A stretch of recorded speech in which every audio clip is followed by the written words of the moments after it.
A'udzu billahi minasyaitonirrajim. Bismillahirrahmanirrahim. Rabbi shrah li sadri wa yassir li amri wahlul uqdatan min lisani yafqahu qawli.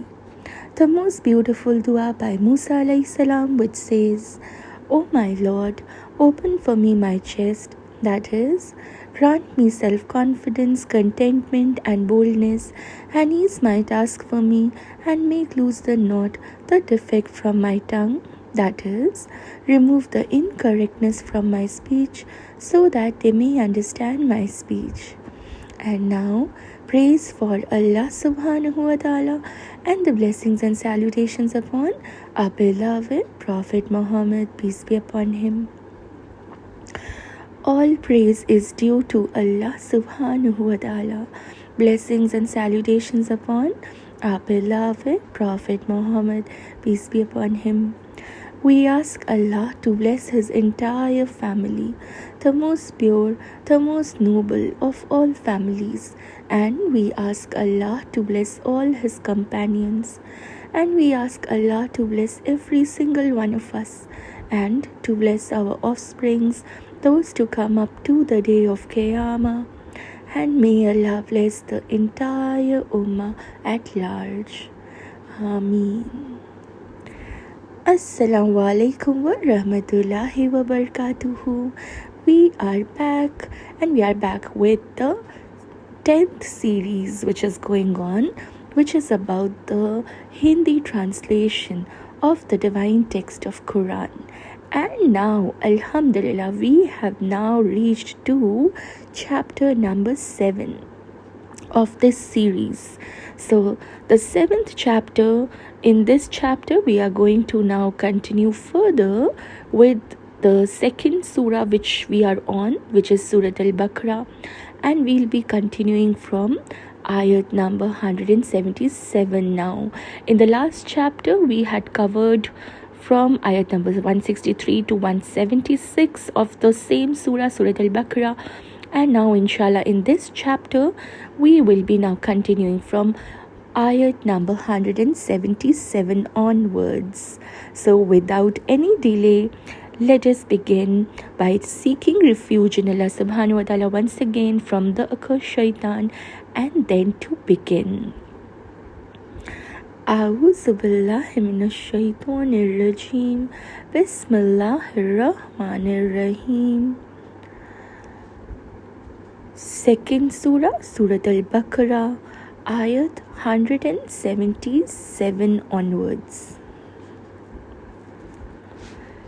नेकी केवल यह नहीं है कि तुम अपने मुंह पूरब और पश्चिम की ओर कर लो, बल्कि नेकी तो उसकी नेकी है जो अल्लाह अंतिम दिन, फरिश्तों, किताब और नबियों पर ईमान लाया और माल उसके प्रति प्रेम के बावजूद नातेदारों, अनाथों, मोहताजों, मुसाफिरों और मांगने वालों को दिया, और गर्दनें छुड़ाने में भी, और नमाज कायम की और ज़कात दी, और अपने वचन को ऐसे लोग पूरा करने वाले हैं जब वचन दें, और तंगी और विशेष रूप से शारीरिक कष्टों में और लड़ाई के समय में जमने वाले हैं, तो ऐसे ही लोग जो सच्चे सिद्ध हुए और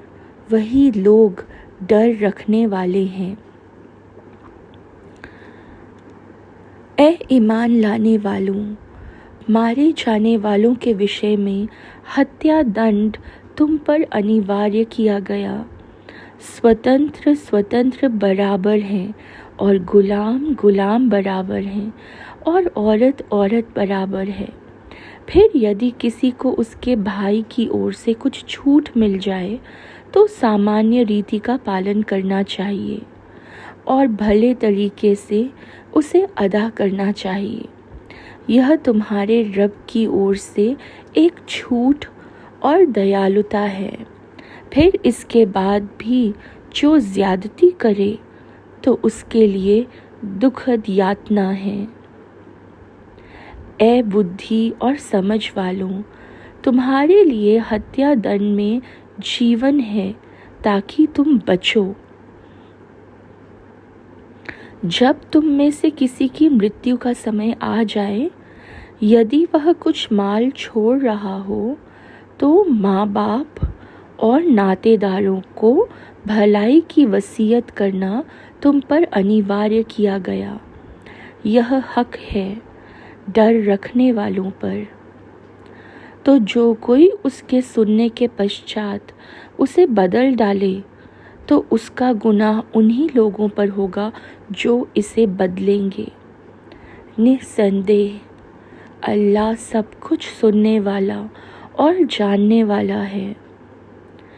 फिर जिस किसी वसीयत करने वाले को न्याय से किसी प्रकार के हटने या हक मारने की आशंका हो, इस कारण उनके वारिसों के बीच सुधार की व्यवस्था कर दें, तो उस पर कोई गुनाह नहीं।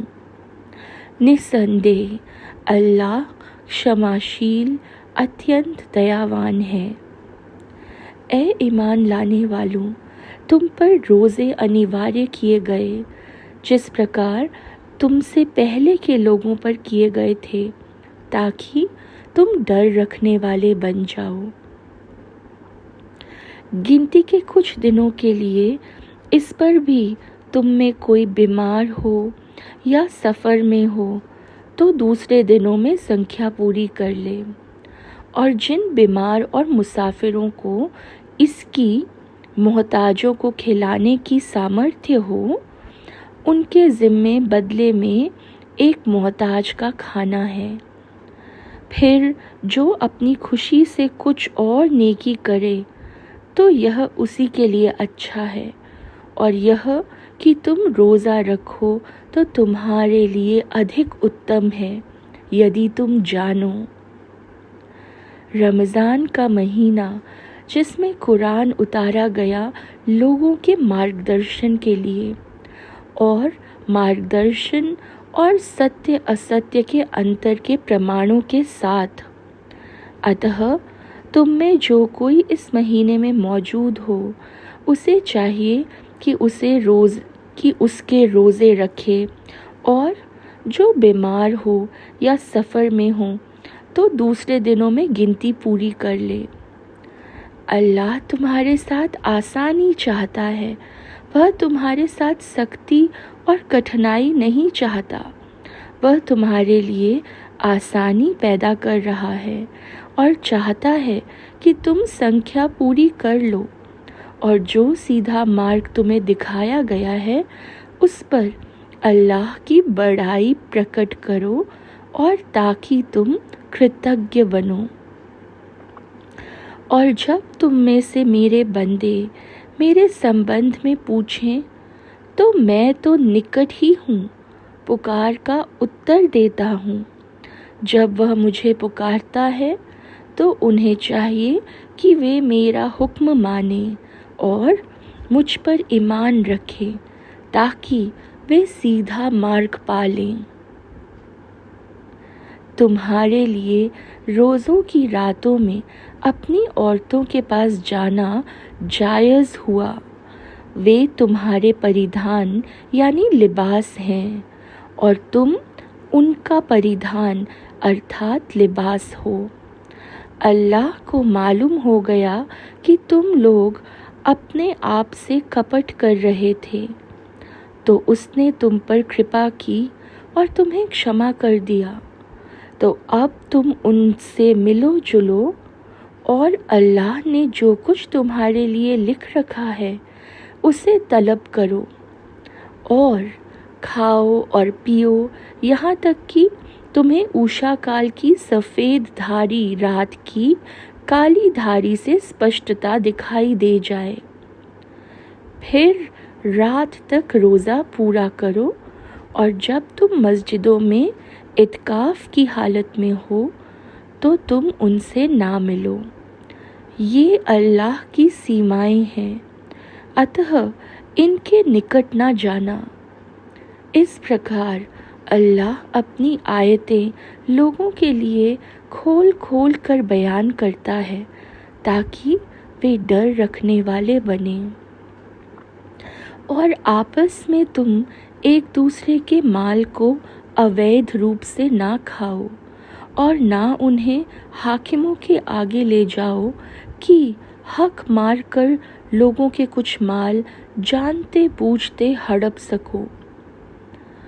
वे तुमसे प्रतिष्ठित महीनों के विषय में पूछते हैं। कहो, वे तो लोगों के लिए और हज के लिए नियत है, और यह कोई खूबी और नेकी नहीं है कि तुम घरों में उनके पीछे से आओ, बल्कि नेकी तो उसकी है जो अल्लाह का डर रखे। तुम घरों में उनके दरवाज़ों से आओ और अल्लाह से डरते रहो ताकि तुम्हें सफलता प्राप्त हो। और अल्लाह के मार्ग में उन लोगों से लड़ो जो तुमसे लड़ें, किंतु ज़्यादती ना करो। निस्संदेह अल्लाह ज़्यादती करने वालों को पसंद नहीं करता।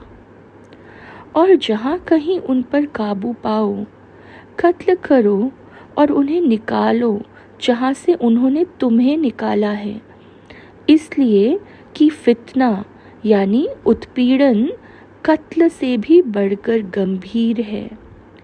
लेकिन मस्जिद हराम अर्थात काबा के निकट तुम उनसे ना लड़ो जब तक कि वे स्वयं तुमसे वहाँ युद्ध ना करें।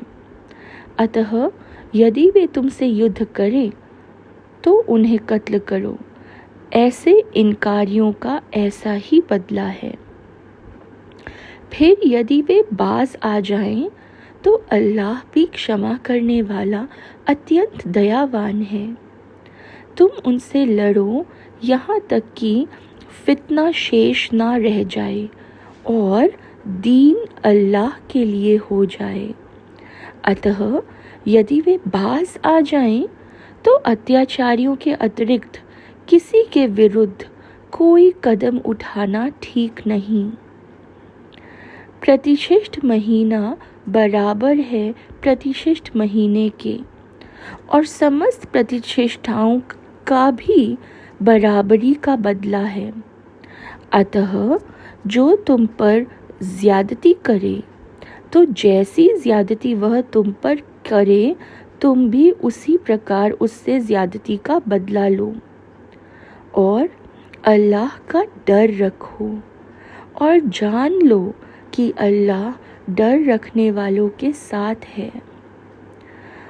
और अल्लाह के मार्ग में खर्च करो और अपने ही हाथों से अपने आप को तबाही में ना डालो और अच्छे से अच्छा तरीका अपनाओ। निस्संदेह अल्लाह अच्छे से अच्छा काम करने वालों को पसंद करता है। और हज और उम्रा जो कि अल्लाह के लिए है पूरे करो। फिर यदि तुम घिर जाओ तो जो कुर्बानी उपलब्ध हो पेश कर दो, और अपने सिर ना मूड़ो जब तक कि कुर्बानी अपने ठिकाने ना पहुंच जाए। किंतु जो व्यक्ति तुम में बीमार हो या उसके सिर में कोई तकलीफ हो तो रोज़े या सदका या कुर्बानी के रूप में फिदिया देना होगा। फिर जब तुम पर से खतरा टल जाए तो जो व्यक्ति हज तक उम्रा से लाभान्वित हो, जो कुर्बानी उपलब्ध हो पेश करें, और जिसको उपलब्ध ना हो तो हज के दिनों में 3 दिन के रोज़े रखें और 7 दिन के रोज़े जब तुम वापस हो। ये पूरे 10 हुए। ये उसके लिए है जिसके बाल बच्चे मस्जिद हराम के निकट ना रहते हों। अल्लाह का डर रखो और भली भांति जान लो कि अल्लाह कठोर दंड देने वाला है। हज के महीने जाने पहचाने और निश्चित हैं, तो जो इनमें हज करने का निश्चय करे को हज में ना तो काम वासना की बातें हो सकती हैं और ना अवज्ञा और ना लड़ाई झगड़े की कोई बात। और जो भलाई के काम भी तुम करोगे अल्लाह उससे जानता होगा। और ईश भय पाथे ले लो, क्योंकि सबसे उत्तम पाथ ईश्वर भय है। और ए बुद्धि और समझने वालों, मेरा डर रखो। इसमें तुम्हारे लिए कोई गुनाह नहीं कि अपने रब का अनुग्रह तलब करो। फिर जब तुम अरफात से चलो तो मौशरे हराम के निकट ठहर कर अल्लाह को याद करो और उसे याद करो जैसा कि उसने तुम्हें बताया है, और इससे पहले तुम पथभ्रष्ट थे। इसके पश्चात जहाँ से और सब लोग चले वहीं से तुम भी चलो और अल्लाह से क्षमा की प्रार्थना करो। निस्संदेह अल्लाह अत्यंत क्षमाशील और दयावान है। फिर जब तुम अपनी हज संबंधी रीतियों को पूरा कर चुको तो अल्लाह को याद करो जैसे अपने बाप दादा को याद करते रहे हो, बल्कि उससे भी बढ़कर याद करो। फिर लोगों से कोई तो ऐसा है जो कहता है, हमारे रब हमें दुनिया में दे दो। ऐसी हालत में आखिरत में उसका कोई हिस्सा नहीं। और उनमें कोई ऐसा है जो कहता है, हमारे रब हमें प्रदान कर दुनिया में भी अच्छी दशा और आखिरत में भी अच्छी दशा, और हमें आग अर्थात जहन्नम की यातना से बचा ले। ऐसे ही लोग हैं कि उन्होंने जो कुछ कमाया है उसकी जिन्स का हिस्सा उनके लिए नियत है, और अल्लाह जल्द ही हिसाब चुकाने वाला है। और अल्लाह की याद में गिनती के ये कुछ दिन व्यतीत करो। फिर जो कोई जल्दी करके 2 ही दिन में कूच करे तो इसमें उस पर कोई गुनाह नहीं, और जो ठहरा रहे तो इसमें भी उस पर कोई गुनाह नहीं। यह उसके लिए है जो अल्लाह का डर रखे। और अल्लाह का डर रखो और जान रखो कि उसी के पास तुम इकट्ठा होगे। Allahu Akbar. Alhamdulillah, brothers and sisters. So we have completed today till ayat number 203. Alhamdulillah. And what we see is that basically after setting the foundation of prayer and establishing authority in law giving, Allah then directs the reader to consider how righteousness is so much broader matter than simply following the rules of prayer alone. In fact, all these ayats bring out how righteousness includes following guidance in determining who is most deserving of charity, how the justice is delivered, how the inheritance is divided.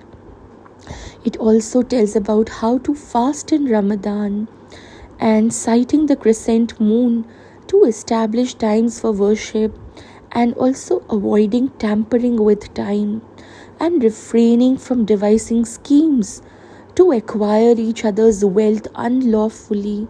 It also tells about the ethics of war, how to conduct war, how to perform Hajj. Alhamdulillah. So all of the details are something which Allah brings out with such precision, which is there for us, for our guidance. So with that then, we close this chapter, and inshallah then in the next chapter we'll be continuing further with the next set of ayats.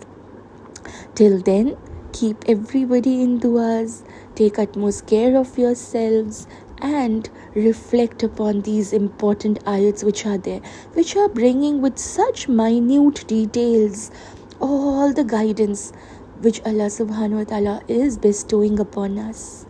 And then try to embrace that in our day-to-day lives to the best of your capacities and capabilities. So with that, we close the chapter today, and inshallah we'll meet again in the next chapter with the remaining set of ayats of Surat Al-Baqarah, and we'll learn together about the beautiful guidance which Allah subhanahu wa ta'ala is bestowing upon us through the noble Quran. Till then, Assalamu alaikum wa rahmatullahi wa barakatuhu.